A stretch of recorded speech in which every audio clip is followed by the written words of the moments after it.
Стоп! Ты это не произнесешь, даже если прошел первую часть. Х.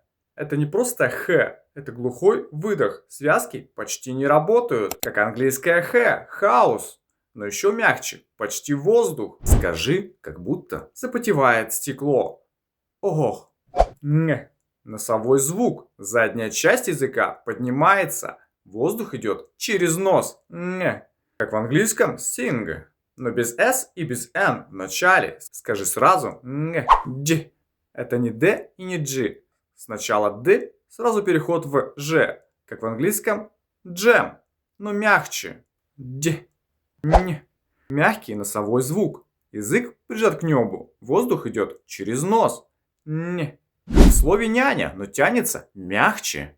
Давай честно, скажи подряд. Х, н, д, н. Вот здесь ломается 90%. Если получилось, ты уже выше большинства.